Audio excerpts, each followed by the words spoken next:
The ring on my finger wasn't the ring they thought it was. And that single truth was about to unravel 3 years of lies, manipulation, and a family conspiracy that had cost me everything, except the one thing they never knew I had. My name is Vivian Ashford, and until 6 months ago, I was married to Theodore Montgomery III, heir to Montgomery Wealth Management, golden boy of Connecticut high society, and the man who convinced his entire family that I was a gold-digging waitress who'd trapped him into marriage. The divorce had been brutal. Theodore's lawyers had buried me in paperwork, frozen our joint accounts, and painted me as an opportunist who deserved nothing. His mother, Cordelia, had testified that I'd manipulated her vulnerable son, and that the prenup I'd signed, under pressure, without legal counsel, should stand as written. I'd walked away with $15,000 and the clothes I could fit in 2 suitcases. And 1 ring. Now they wanted that too. Cordelia Montgomery had arrived at my studio apartment with her lawyer, her daughter Beatrice, and a gemologist named Dr. Harold Wentworth. She'd given me 24 hours' notice through a tersely worded legal letter demanding the return of the Montgomery family heirloom engagement ring, wrongfully retained following dissolution of marriage. "This is ridiculous, Cordelia," I said, standing in my cramped living room. "Theodore gave me this ring when he proposed. It's mine. It's a family heirloom," Cordelia repeated, her voice dripping with the condescension she'd perfected over decades. "It belonged to Theodore's great-grandmother. It was never yours to keep. It was yours to wear while you were part of this family, which you no longer are." Beatrice smirked from behind her mother. "Just give it back, Vivian. We all know you only married Theodore for money anyway. At least let us keep our grandmother's ring." The lawyer, a sharp-faced man named Preston Drake, stepped forward. "Ms. Ashford, we can do this amicably, or we can pursue legal action. The ring's estimated value is approximately $2,000. We're prepared to offer you that amount to avoid court costs." $2,000, I repeated. "For a ring you claim has been in your family for 4 generations. Its sentimental value exceeds its monetary worth," Cordelia said stiffly. "Which is why we're willing to compensate you despite your behavior during the marriage." I looked at the ring on my finger. The pale blue stone caught the afternoon light, throwing tiny rainbows across my bare walls. "Fine," I said. "Have your gemologist verify it. If he confirms it's your family heirloom worth $2,000, I'll consider your offer." Cordelia's smile was triumphant. She gestured to Dr. Wentworth, who approached me with his professional case. "May I?" he asked politely. I slipped the ring off and placed it in his palm. Dr. Wentworth was a professional. He'd been examining gemstones for 30 years and had credentials from the Gemological Institute of America that most jewelers could only dream of. Cordelia had clearly hired the best to ensure this process was beyond dispute. He examined the ring under his loupe for exactly 14 seconds before his entire demeanor changed. He looked up, looked at me, looked back at the ring. Then he set down his loupe and pulled out a more sophisticated instrument, something that looked like a small microscope with digital readouts. "Is something wrong?" Cordelia asked, her voice sharp. Dr. Wentworth didn't answer. He was too busy examining the stone from every angle, taking readings, making notes on his phone with trembling fingers. 5 minutes passed. "Dr. Wentworth," Cordelia said impatiently, "we don't have all day. Just confirm the ring's identity, so we can proceed." Dr. Wentworth finally looked up. His face had gone pale, and there was a slight tremor in his voice when he spoke. "Mrs. Montgomery," he said slowly, "I cannot confirm this ring's identity as your family heirloom." "What do you mean?" "Of course it is. Because this isn't a pale sapphire, which is what your family's documented heirloom contains." He held up the ring, and his hand was visibly shaking. "This is a 4.7-carat fancy vivid blue diamond. Natural. Flawless. The color saturation alone puts it in the rarest category of blue diamonds in existence." The room went silent. "That's impossible," Beatrice said. "It's grandmother's ring. It's always been." "This ring," Dr. Wentworth interrupted, "is worth more than your brother's entire trust fund. More than your family's summer house in the Hamptons.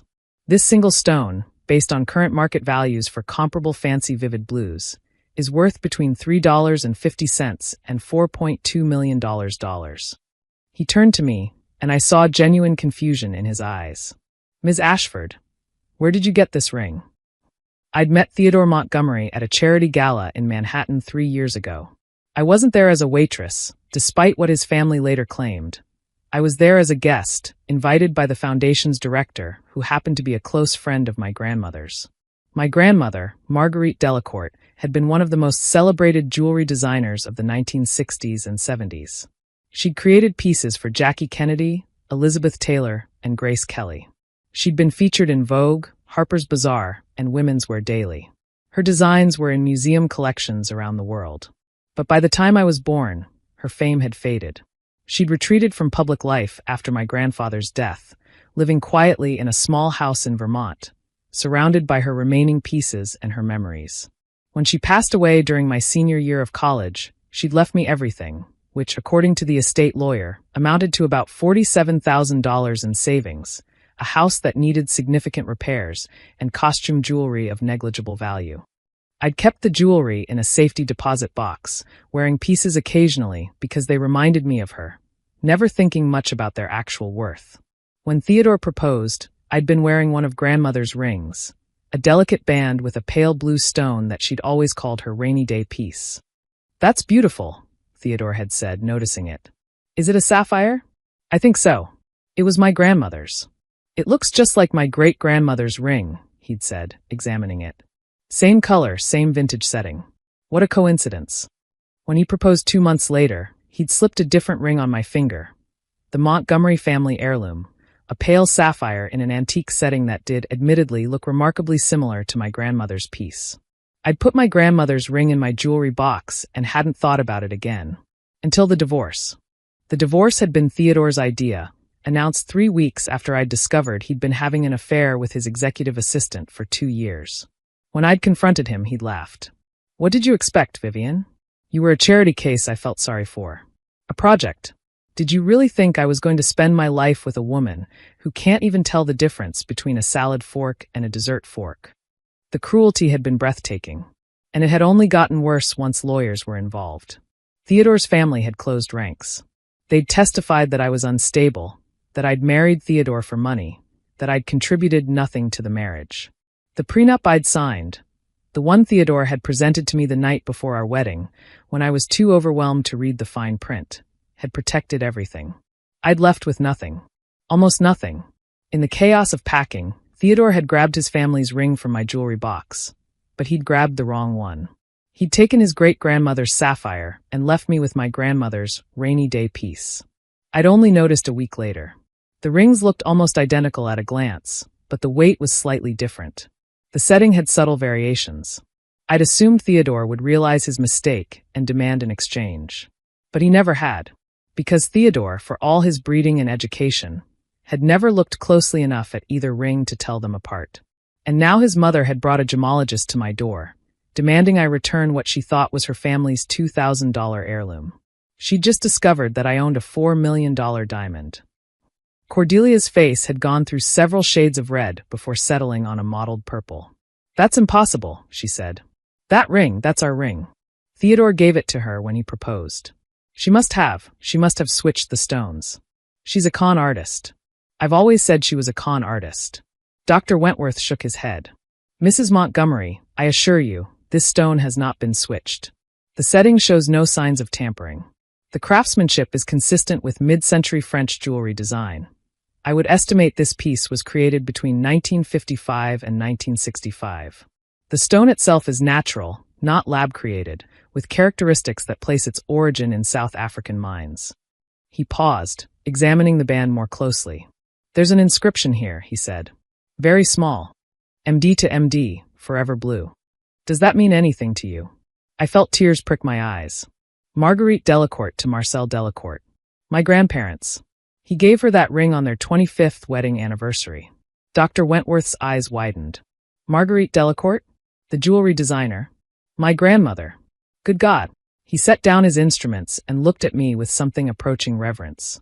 "Ms. Ashford, if this ring was made by Marguerite Delacourt herself, with provenance documentation, its value could exceed $6 million at auction.